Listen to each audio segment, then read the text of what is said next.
Final AP poll for the 2025-2026 season. Let's talk about it. Number 25, TCU with Josh Hoover formerly ended up leaving. TCU did have a good year, man. I do respect them being at number 25.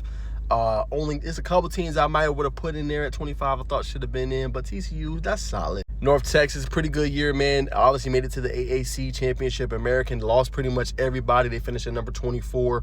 Pretty good season, one of the better seasons in their program history. Shout out, obviously, to their head coach and, obviously, Drew Meston-Maker for what they were able to accomplish and do. A really good season for the Navy midshipmen, obviously led by Blake Horvath, who finishes a decorated career with, obviously, Navy. He finished with over 3,500 yards this season, and they blew out in the Liberty Bowl, Cincinnati, 11-win season, one of the better seasons in program history. A very underrated season for the Houston Cougars, who ended up winning 10 games this past year, led by Connor Wigman and Connors in the backfield. And they got Keyshawn Henderson coming in, but they had a really good year, man. They ended up beating LSU 38-35 in the bowl game, man. Shout out to them. Michigan, obviously, tough finish. A lot of turmoil going on with their team. We know they got a new head coach in Kyle Whittingham. Ended up getting blown out by Texas in, obviously, their bowl game. Decent team. Number 21 is a little bit too high for me. I would have put them a little bit lower. I put Houston kind of over them. Decent season, but could be obviously better. Now, the Trojans and USC led by Lincoln Riley. Very exciting team to watch this year. Some of the players didn't play in the bowl game, but we know what the Trojans can be. Jaden Mayava, another year of him, obviously. And, you got some really good weapons going forward as well. Even though you're going to lose Makai Lemon, you're still going to bring back some really good weapons and some top-rated picks, too. So they're going to be fun to watch. Corey Simmons, another one. I like him at 20. Now, I ain't going to lie to y'all, JMU, I probably would have moved a little bit lower. They got smacked by Oregon again. I know the difference between Group of 5 and Power 4. They did put up a lot of points, respectfully. They did put up a lot of points and a lot of yards, so I do give them respect. I probably would have put them just a little bit lower. They still deserve to be a top 25 ranked team, though, in my opinion. Number 18 is obviously Tulane. Tulane ended up getting whooped pretty bad by Ole Miss. Same kind of thing there with obviously the struggle. Lost their head coach, John Summerall. A very good season, though. We're not going to say, Alex, this wasn't a good season for Tulane. I do like Group of 5 teams. I do want them to be in the CFP. But over Notre Dame or over any of those big-time teams, I would say no. Now, if they get one spot, I'm cool. Multiple spots, I don't know. You got to have them measure up with a team that ain't an Alabama, like a lower-ranked team, I think, in the CFP. Iowa, a very underrated season. I do like them at number 18. I thought they did very good this past year. A team that deserved to obviously be ranked. They look real good, not just defensive-oriented. Really good team. Number 16, Virginia. You can make the argument they should be ahead of Vanderbilt as well. In my humble opinion, no disrespect, they had an 11-win season, historic season, most wins ever in their program history. Led by Chandler Morris, they ended up winning the defensive game over Missouri in a bowl game. Obviously, they had Jamari Taylor, Harrison Whaley, Trell Harris, who's at Oklahoma now. But they had a really good season and one of the better seasons in their program history. Vanderbilt, Diego Pavia, obviously we know what they did this year. Not saying they shouldn't be rated top 15. I would just move that around a little bit. I would move Oklahoma down some from number 13, move Vandy up, move Virginia up, maybe put Oklahoma at number 15. Utah was also very productive this year. Another really good winning season under Kyle Whittingham. Obviously he ended up leaving, but Devon Depierre was a dog. When you see what he did this season, he was spectacular. Now, when we break down the top 12, Texas at 12 ain't really too bad, if I'm humbly honest. I like what they did in the bowl game. Arch looked like Arch. They went and got him some weapons. A solid season for the Texas Longhorns. Not necessarily up to their pedigree, not up to their standards, but a very, very good season on what they had and what they had to deal with. I say Texas had an okay season. They didn't match expectations because most people thought they was going to go to the college football playoff and win. But I say a decent season. Now, I ain't gonna lie to y'all. BYU, I'll probably move up over Bama. Y'all gonna look at me crazy as hell, man. But BYU got a good damn football team. We look at Brett Bachmeier. You look at their weapons. LJ Martin, defensively, their linebackers, they cornerbacks. They gave us a thriller against Georgia Tech, man. That game was back and forth. Two really elite teams. I thought that Pop-Tarts Bowl was a lot of fun, man. Two really good teams, and I was thoroughly impressed with Coach Sataki and what they could do.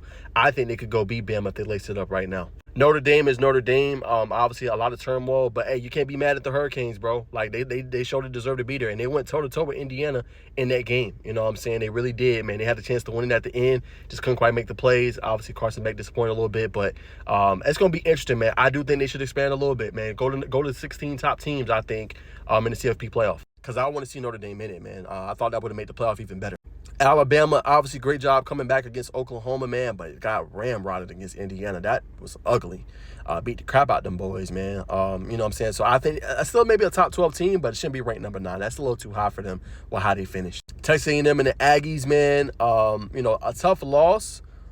Low-key, I would put them over Texas Tech. No disrespect to the Red Raiders. That offense looked horrid, man. When you look at what their quarterback did, I thought he was going to be better. Ren Morton, I was real disappointed in him, man. And what he did against Oregon, man, those 3 turnovers he had, he could have been so much better. But the Aggies went toe-to-toe with Miami. Say what you want. That defense ball. They just couldn't score, man. That's a testament to the Hurricanes defense. In that game, Ruben Bain had like 3 sacks. So I would put actually Texas A&M over Texas Tech at number 7, move Texas Tech to number 8, respectfully. Really good football team, but I wouldn't put them over Texas A&M. Georgia at number 5 is number 6 is pretty solid. I like where the Bulldogs, I obviously ended up. They made it pretty far. You know what I'm saying? I will move it around just a little bit, though. Ohio State at 5, I will move Ohio State up, if I'm humbly honest. They lost to Miami by 10 points. They was in that game the whole time practically, though. So I'll move Ohio State to number 4. I'm moving Oregon down. I don't have Oregon at number 4. I'll put Georgia 4, put Oregon 6, man. That was embarrassing what they did in the Peach Bowl. You know what I'm saying? They come out better. Let somebody else go, man. Dan Lannon, seems like in them games, they never prepared. Like, gotta play better, man. I was thoroughly disappointed. So those I would definitely change around, to be humbly honest. Number 3, Ole Miss. I like that spot for them. I think Ole Miss had a really good year, surprised a lot of people. Showed that they weren't just Lane Kiffin, right? They weren't. They had a whole bunch of pieces and weapons.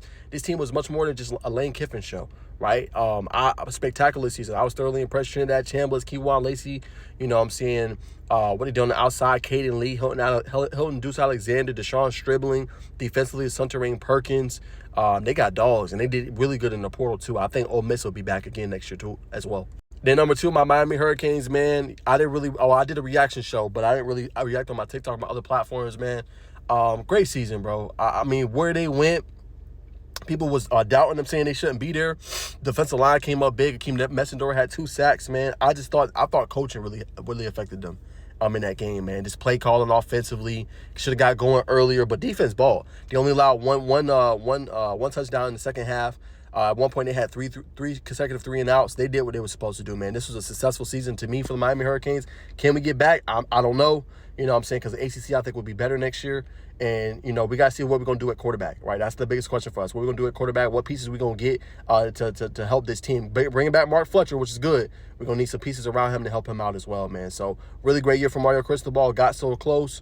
But I love our physicality on both sides of the ball. We got to match it again next year if we want to get back, obviously, to a CFP championship. Last but not least, salute, man. I got to give salute to Indiana Hoosiers, man. Kirk Cignetti. They call him Baby Saban, man. He did a phenomenal job this year. Most wins ever in their program history, 16-0.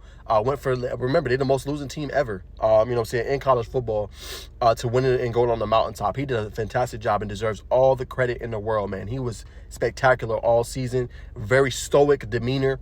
Didn't really smile too much. Just always focused and locked in, man. And he did it. What I love, he did it with players that were not highly rated. He did it with players that weren't 4 and 5 stars. He did it and built his team and built his team and built his team. And he showed you that you can go get a 5'9" D'Angelo Ponce and win. You can go get an underrated quarterback like Fernando Mendoza at Cal that nobody's talking about and turn him into a Heisman Trophy winner. You can get backs that were formerly of JMU and Keelan Black and Roman Hemby, and you can throttle teams down and run the damn football. I love what the team did. I got to give a salute to him, man. He obviously rebuilt. Be interesting next year. They got Nick Marsh, right? They got Josh Hoover. Mark Cuban's already said he's going to put money into the program and obviously the institution.